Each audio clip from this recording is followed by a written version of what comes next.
दोस्तों, स्वागत है आपका अपने YouTube चैनल एग्जाम अपडेट में। आज मैं आपके समक्ष पॉलिटी का सबसे महत्वपूर्ण टॉपिक जो कि संविधान का एक तरीके से कह सकते हैं खाका है, ठीक है? यह संविधान का परिचय है जिसे प्रस्तावना कहते हैं, उद्देशिका के नाम से जाना जाता है, इंग्लिश में इसे प्रियम्बल के नाम से भी जानते हैं, ठीक है? तो एक सीरीज में हम लेक्चर स्टार्ट करेंगे, ठीक है? प्रस्तावना, इसके बाद संविधान के विभिन्न भागों पर चर्चा करेंगे, विभिन्न अनुच्छेदों पर चर्चा करेंगे। तो यह पहला पार्ट आज आपके समक्ष प्रस्तुत किया जा रहा है, ठीक है? तो चलिए बिना समय गंवाए स्टार्ट करते हैं। प्रस्तावना, ठीक है? याद रखिए, प्रस्तावना एक तरीके से संविधान का परिचय है, ठीक है? संक्षिप्त परिचय है। बात करते हैं उद्देशिका, ठीक है? यानी कि प्रस्तावना की। तो 13 दिसंबर 1946 को पंडित नेहरू द्वारा उद्देश्य प्रस्ताव जो है वो पेश किया गया था, ठीक है? यही आगे चलकर क्या बना? प्रस्तावना बना।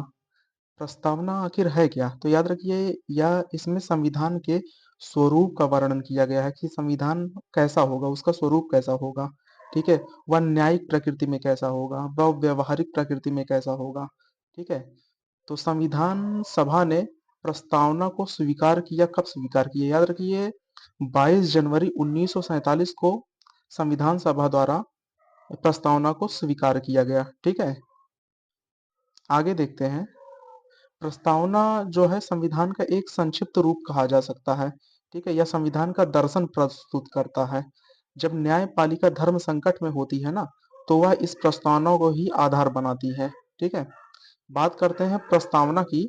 तो प्रस्तावना का विचार कहाँ से लिया गया, प्रस्तावना की भाषा कहाँ से ली गई, ठीक है? प्रस्तावना आखिर है क्या? तो इस पे हम देखते हैं कि प्रस्तावना का जो विचार है वो कहाँ से आया, वो अमेरिका से लिया गया, ठीक है? प्रस्तावना की भाषा ऑस्ट्रेलिया से ली गई है। वहीं प्रस्तावना के बारे में हम देखते हैं तो प्रस्ताव यह भूमिका की भांति है संविधान की, ठीक है? जो संविधान के दर्शन को, संविधान के राजनैतिक, धार्मिक व नैतिक मूल्यों को की एक झलक प्रस्तुत करता है, ठीक है? अगर हम प्रस्तावना को देखें विस्तार पूर्वक, ठीक है? यह हमारी प्रस्तावना दी गई है।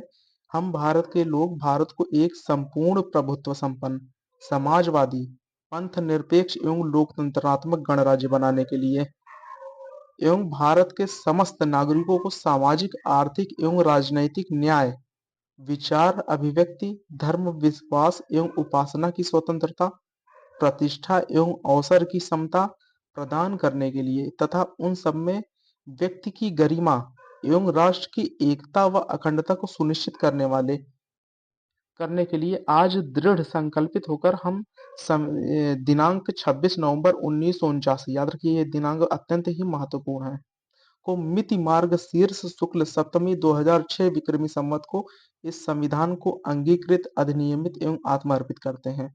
अब देखिए, इसी एक प्रस्तावना से ही ढेर सारे क्वेश्चन बन सकते हैं, ठीक है? जैसे ये क्वेश्चन पूछा गया, कितने संविधान में कितने प्रकार की न्याय, कितने प्रकार की स्वतंत्रता, कितने प्रकार की समता का वर्णन किया गया है, ठीक है? तो सामाजिक, आर्थिक, राजनैतिक न्याय यानी कि 3 प्रकार के न्याय, ठीक है?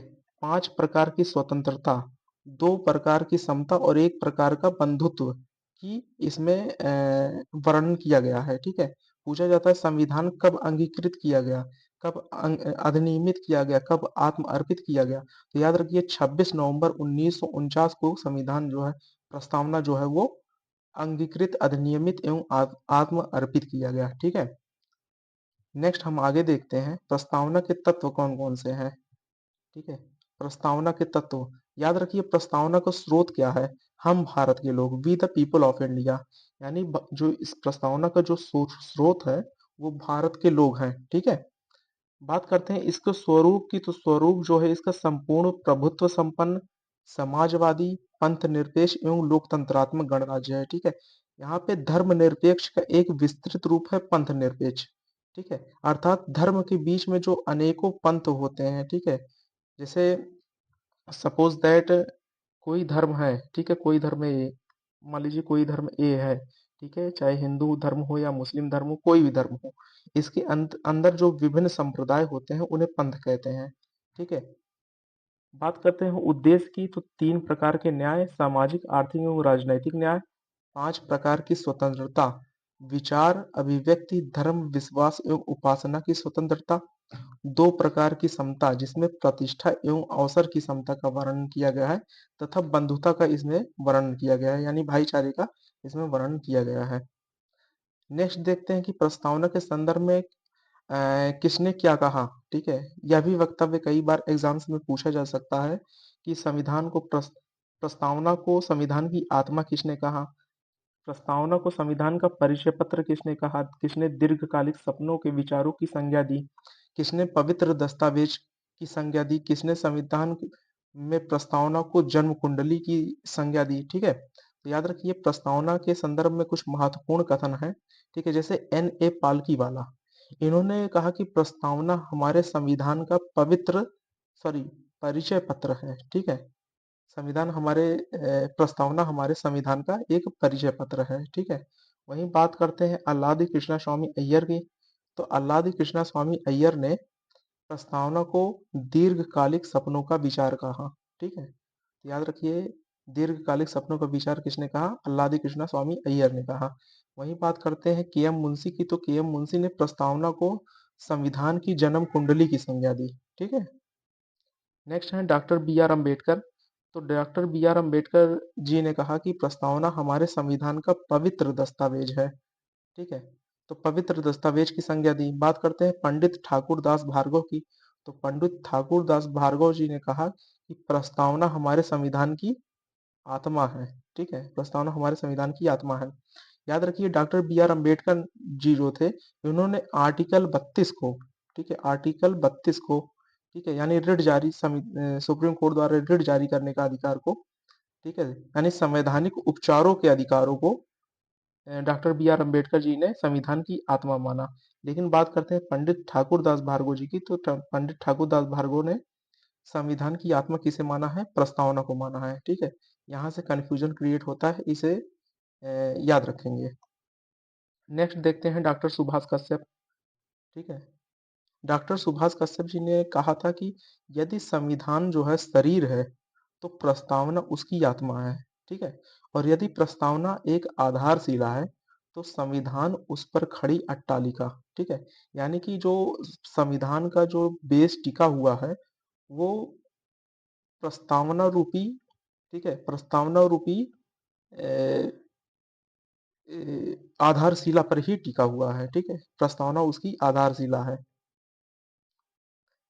नेक्स्ट देखते हैं संविधान की प्रस्तावना में प्रयुक्त शब्दों से आशय, यानी कि संविधान में की प्रस्तावना में कुछ शब्दों का प्रयोग हुआ है। ठीक है, उन शब्दों का आखिर मतलब क्या है। पहला शब्द है संपूर्ण प्रभुत्व संपन्न। संपूर्ण प्रभुत्व संपन्न का मायने क्या होता है, याद रखिए इसका बात करते हैं एक आंतरिक मामलों की, इसकी बात करते हैं विदेशी यानी बाह्य मामलों की। तो यानी कि भारत जो है वह अपने सामाजिक, आर्थिक, राजनैतिक एवं धार्मिक मुद्दों पर स्वतः संज्ञान लेने में सक्षम है। ठीक है, इसमें किसी भी बाह्य राष्ट्र का हस्तक्षेप स्वीकार्य नहीं होगा। बात करते हैं विदेश नीति में। तो यानी कि कोई भी बाह्य निर्णय, जैसे कौन से राष्ट्र को हम अपना मित्र बनाएंगे, कौन से राष्ट्र को हम अपना शत्रु मानेंगे, किसके साथ हम कौन सी संधि करेंगे, किसके साथ हम कौन से समझौते करेंगे, ठीक है, यह निर्णय लेने में भारत जो है वो स्वतंत्र है। यही होता है एक संप्रभुत्व राज्य। ठीक है, जो अपना आंतरिक एवं बाह्य निर्णय लेने में सक्षम होता है। नेक्स्ट देखते हैं समाजवाद। समाजवाद की एक विस्तृत परिभाषा है। ठीक है, तो भारत में जो समाजवाद है वो नेहरू एवं गांधी जी का समाजवाद है। ठीक है, अर्थात यह समाजवाद कहता है कि अंतिम व्यक्ति तक संसाधनों की पहुंच सुनिश्चित करना, समावेशी विकास करना, साथ ही साथ संसाधनों का केंद्रीकरण से बचाव, अर्थात संसाधनों का विकेंद्रीकरण करना, यानी कि लोगों को तक जो हाशिए पर स्थित अंतिम पर्सन है उस तक संसाधनों की पहुंच सुनिश्चित करना जो है ये भारतीय समाजवाद का लक्ष्य माना जाता है। ठीक है, उदाहरण आरक्षण। ठीक है, आरक्षण जो है समाज में ऐसे कई वर्ग हैं जो इनके तक संसाधनों की पहुंच नहीं है, अभी तक वर्तमान समय तक नहीं है। ऐसे लोगों को आरक्षण का लाभ पहुंचाया जाता है। ठीक है, लोकतांत्रिक समाजवाद जो है वो भारत की विशेषता है। डीएस नकारा केस, डीएस नकारा बनाम यूनियन ऑफ इंडिया 1982 केस में सुप्रीम कोर्ट ने कहा था कि हमारा समाजवाद जो है वो कार्ल मार्क्स का समाजवाद नहीं है। ठीक है, कार्ल मार्क्स का समाजवाद जो है वो वर्ग हिंसा को प्रेरित करता है, ठीक है? कि दुनिया के मज़दूरों एक हो जाओ और अपने अस्तित्व के लिए, अपने हक के लिए लड़ो। लेकिन यहाँ जो है वर्ग हिंसा को जो प्रेरित करता है यह समाजवाद नहीं है, बल्कि जो हमारा समाजवाद है वो नेहरू एवं गांधी की विचारधारा पर आधारित समाजवाद है, जिसकी जो प्रवृत्ति है ना, वो अहिंसात्मक प्रवृत्ति है, ठीक है? अहिंसात्मक प्रवृत्ति है। नेक्स्ट देखते हैं पंथ निरपेक्ष। आखिर पंथ निरपेक्ष किसे कहते हैं? मूल संविधान में जो थी यह व्यवस्था नहीं था, ठीक है? 42वें संविधान संशोधन द्वारा, ठीक है, 42वें संविधान संशोधन द्वारा तीन चीजें जोड़ी गई, ठीक है? प्रस्तावना में केवल एक ही बार संशोधन हुआ है, जिसके 42वां संविधान संशोधन, जिसके माध्यम से तीन चीजें जोड़ी गई। समाजवाद, ठीक है, समाजवाद, पंथ निरपेक्ष एवं अखंडता, ठीक है, अखंडता। ये तीन शब्द जो हैं वो जोड़े गए थे, समाजवाद, पंथ निरपेक्ष एवं अखंडता, ठीक है? अब देखते हैं पंथ निरपेक्ष का आशय क्या है। देश में कोई भी, देश का जो है कोई भी राजकीय धर्म नहीं होगा। जैसे हम देखें अपने पड़ोसी देश पाकिस्तान को, तो उसका पूरा नाम है इस्लामिक रिपब्लिक ऑफ पाकिस्तान, ठीक है? यानी कि वहाँ का जो मुख्य धर्म है वो इस्लाम है, ठीक है? इसी तरीके भारत में ऐसा कोई व्यवस्था नहीं है, ठीक है?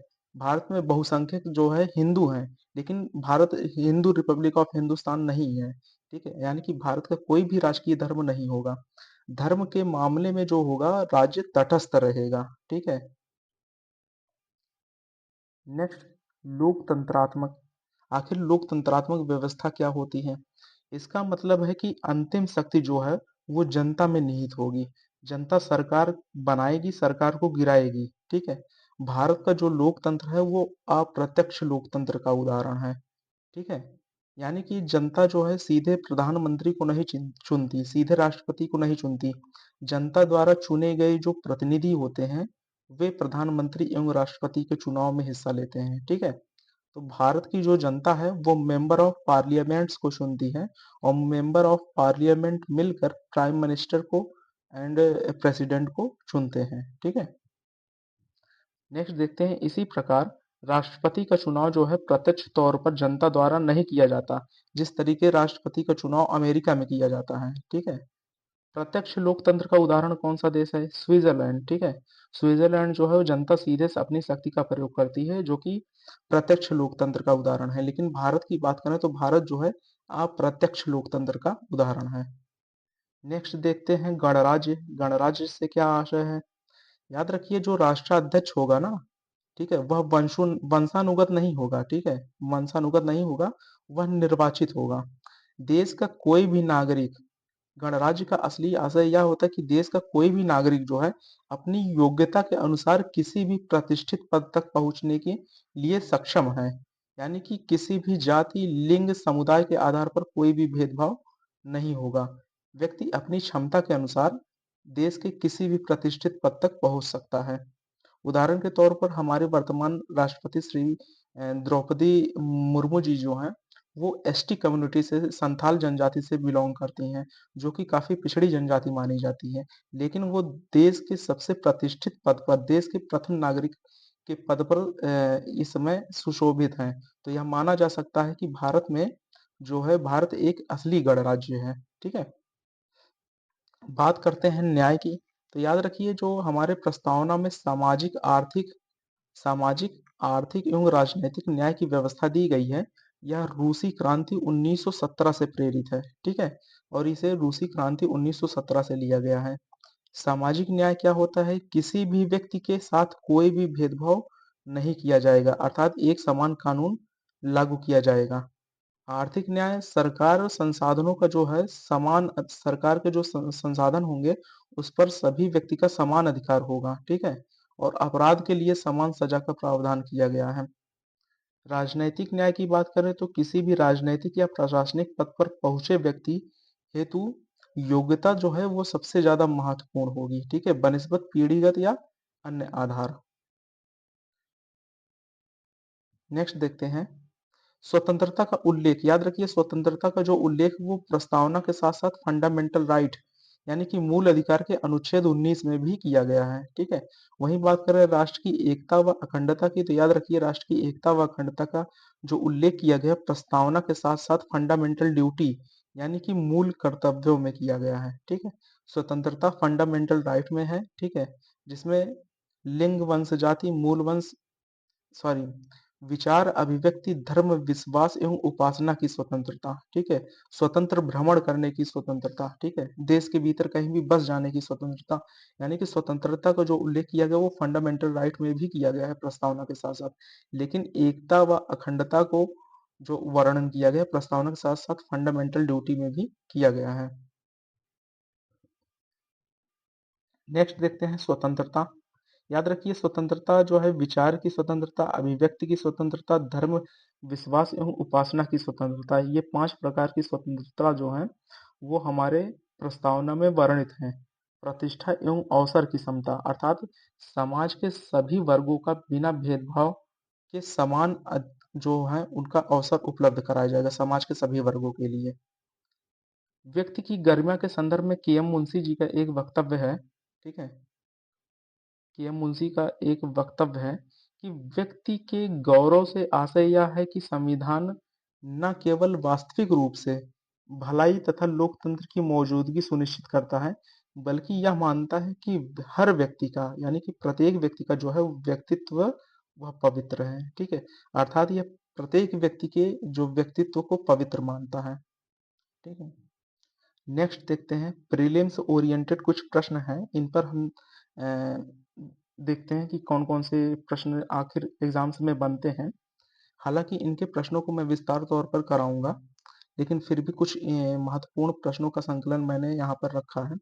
जैसे पहला क्वेश्चन है, भारत का संविधान बनकर तैयार हुआ या फिर अंगीकृत हुआ या फिर अधिनियमित हुआ या फिर आत्मअर्पित हुआ, यह सभी चीजें एक ही हैं। तो यह कब हुआ? 26 नवंबर 1949 को, ठीक है। याद रखिए यह कब बनकर तैयार हुआ? 26 नवंबर 1949 को, ठीक है। याद रखिए यहाँ पे संविधान नहीं होगा, ठीक है, यहाँ पे प्रस्तावना होगा, ठीक है, यहाँ प्रस्तावना होगा। यानी प्रस्तावना जो है अंगीकृत, अधिनियमित एवं आत्मअर्पित कब हुआ? 26 नवंबर 1949 को, ठीक है। नेक्स्ट देखते हैं संविधान का स्रोत क्या है। तो याद रखिए संविधान का जो स्रोत है वो भारत की जनता है, ठीक है। नेक्स्ट क्वेश्चन है स्वतंत्रता, समानता एवं बंधुत्व कहाँ से लिया गया है। तो याद रखिए यह फ्रांस की क्रांति 1779 से लिया गया है, ठीक है। फ्रांसीसी रिवॉल्यूशन से यह स्वतंत्रता, समानता एवं बंधुत्व लिया गया है। नेक्स्ट देखते हैं सामाजिक, आर्थिक एवं राजनैतिक न्याय का विचार कहाँ से लिया गया है। तो याद रखिए रूस की क्रांति 1917 से सामाजिक, आर्थिक एवं राजनैतिक न्याय का विचार जो है वो लिया गया है, ठीक है।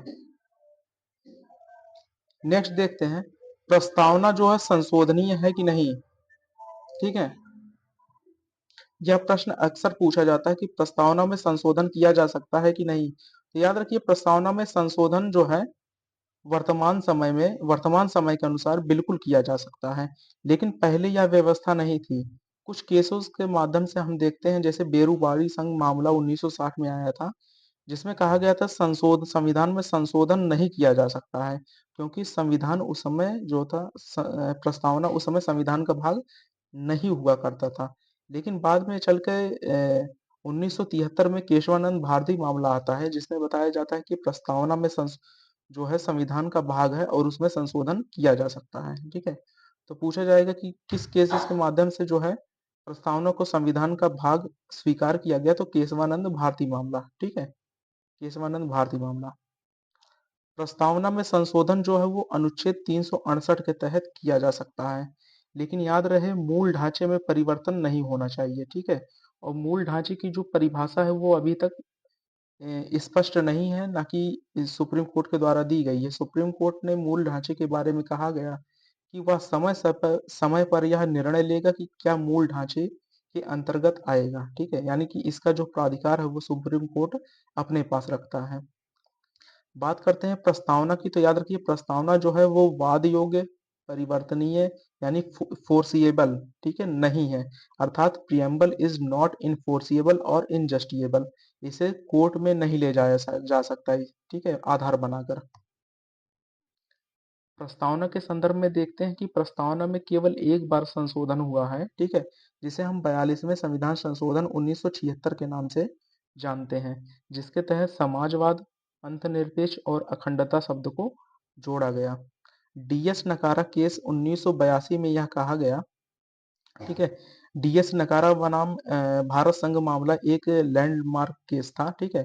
1982 में यह मामला आया तो सुप्रीम कोर्ट ने इसके तहत समाजवाद को परिभाषित किया और समाजवाद को परिभाषित करते हुए बताया कि जो आय की असमानता है उसको कम करना यह सरकार का दायित्व होगा। साथ ही साथ जीवन स्तर में भी असमानता को कम करना जो है वो सरकार का कर्तव्य होगा, ठीक है। अर्थात ये जो असमानता है इसको कम करना सरकार का कर्तव्य है, ठीक है। तो यह एक फेमस केस था डीएस नकारा बनाम यूनियन ऑफ इंडिया, ठीक है। तो इस प्रकार हम देखते हैं कि हमारा जो संविधान की प्रस्तावना के जितने भी महत्वपूर्ण टॉपिक्स थे, ठीक है, उनको मैंने इस वीडियो में कवर करने का प्रयास किया। अगर आपको ये वीडियो अच्छा लगा तो ज़रूर शेयर करें, कमेंट करें, लाइक करें और सब्सक्राइब करें, ठीक है। और कमेंट के माध्यम से यह भी बताएं कि और किन-किन क्षेत्रों में इसमें इम्प्रूव किया जा सकता है। नेक्स्ट वीडियो में मिलते हैं। Thank you so much.